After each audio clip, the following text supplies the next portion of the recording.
Walaupun anime ini ada Yurinya, yang berarti love girl-nya, tapi presentasi animenya membuat gue mengabaikan hal tersebut.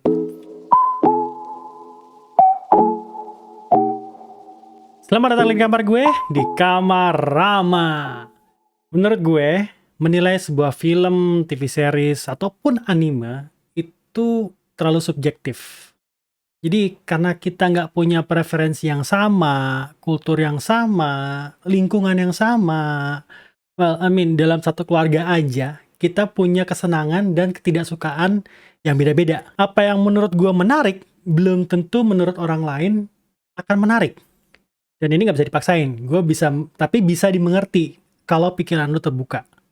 Jadi, oh, si A suka sama film ini karena ceritanya menarik. Oh, si B suka sama series itu karena pemeran utamanya cakep. Ya, gue harus terbuka aja gitu loh jadinya. Dan lu harus terbuka aja gitu. Lalu bagaimana cara gue menilai sebuah tontonan yang sudah ataupun akan gue bahas? Buat gue, sebuah tontonan yang bisa bikin gue merasa emosional, in a good way, itu gue most likely akan suka sama tontonan tersebut. Dan hari ini gue akan membahas sebuah anime yang sepanjang season ini sudah membuat gue ngerasa emosional banget, baik itu terharu ataupun tertawa. Gue akan ngebahas Miss Kobayashi Dragon Maid S atau season 2.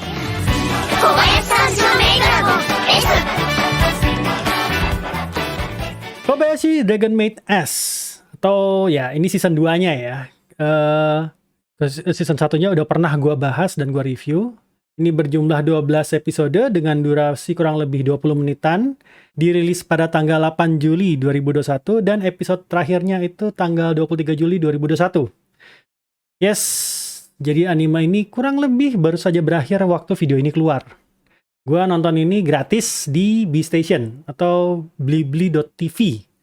Nah, itu gue nonton gratis. Gue senang banget ketika itu gue akhirnya bisa nonton Kobayashi Maid Dragon secara legal di situ. Jujur yang bikin gue cukup senang dari Kobayashi Dragon Maid S ini adalah akhirnya KyoAni atau Kyoto Animation kembali memproduksi anime setelah tragedi kemarin, yaitu kebakaran studio di tahun 2018 lalu. Rest in peace untuk mereka yang menjadi korban di hari itu. Back to Kobayashi Dragon Maid S. Untuk kali ini, ceritanya mereka kedatangan lagi seorang karakter baru, yaitu seekor naga juga, namanya Ilulu. Pokoknya naga dari fraksi yang sama dengan Toru. Walaupun Ilulu datang dengan tidak baik-baik, kalian bisa lihat sendiri di episode satunya, dia hampir menghancurkan satu kota, kalau nggak dilindungi sama Toru. Tapi setelah berinteraksi dengan Kobayashi, Ilulu jadi luluh. Dan malah jadi tinggal bareng sama Kobayashi. Oke.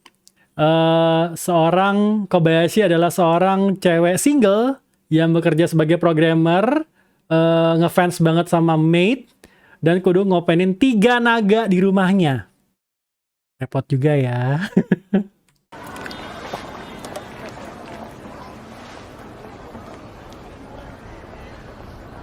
Lalu bagaimana experience gue nonton Kobayashi Maid Dragon season 2 ini? Menyenangkan. Animasinya sangat top notch. Bahkan buat anime yang sesekali ada adegan actionnya. Animasi actionnya tuh nggak main-main sama sekali. Keren banget. Gue merasa kalau ini di-tease sebagai anime action juga banyak yang bakalan percaya gitu loh.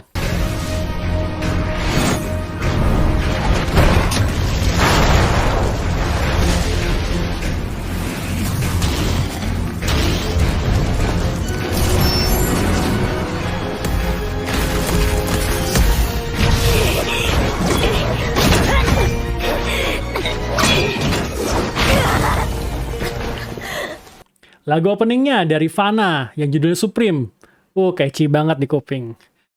Tapi yang bikin gue sangat into sama season 2 ini, bahkan melebihi dari season 1-nya, itu adalah ceritanya.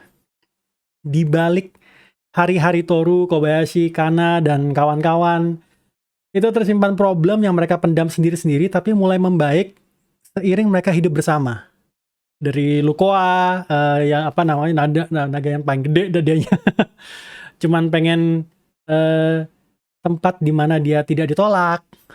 Terus Ilulu yang sebenarnya masih dalam fase bermain. Kana yang cuman pengen diperhatikan sebagai anak kecil, pengen ada tempat buat pulang. Dan Toru yang ternyata dibalik bertemunya dia sama Kobayashi di season 1, itu ada alasan yang lebih dalam lagi. Inti dari semua cerita para naga yang punya problem ini, itu adalah koneksi dan place to be. Dimana lu bisa punya tempat to be gitu loh. Jadi tempat dimana lu diterima. Karena sehebat apapun dirimu, kalau nggak ada tempat buat pulang, kamu akan tetap merasa sendirian. Oke, untuk Kobayashi Maid Dragon S, ini gue kasih nilai 8,5 dari 10. Walaupun anime ini ada Yurinya, yang berarti love girl-nya, tapi presentasi animenya membuat gue mengabaikan hal tersebut. Tapi gue juga bisa ngerti kalau misalnya ada orang-orang yang kurang suka anime ini dan menghindari anime ini karena hal tersebut. Gue bisa ngerti. Tapi kalau lu suka anime fantasi dengan bumbu slice of life, gue nggak bisa lebih menyarankan lagi untuk nonton Kobayashi Maid Dragon season 1 dan season 2-nya ini.